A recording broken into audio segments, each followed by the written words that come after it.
want an $800,000 Lambo from fucking Mansory paid in cash, if you want to live in a $11 million beach house on the Palm in Dubai, if you want to retire your parents, then I can guarantee you, money doesn't give a fuck about your past. It doesn't give a fuck about your goddamn whiny ass problems. It doesn't give a fuck if your bills are stacking up. It doesn't care where the fuck you are coming from.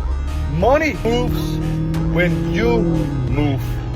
So get off the goddamn couch, everyone. Stop watching and doom scrolling on fucking social media. Listen, the world doesn't reward crybabies and whiners and fucking complainers. They reward, in today's age, creators. So go out there and create something. Create something that you can be proud of. Fucking create some fucking income so you can live life to your fullest, so you can retire your parents. Start with hitting the gym, build your mindset, create your body, your dream body, and then go out there and fucking crush it. Be willing to do whatever it fucking takes. Let's get it.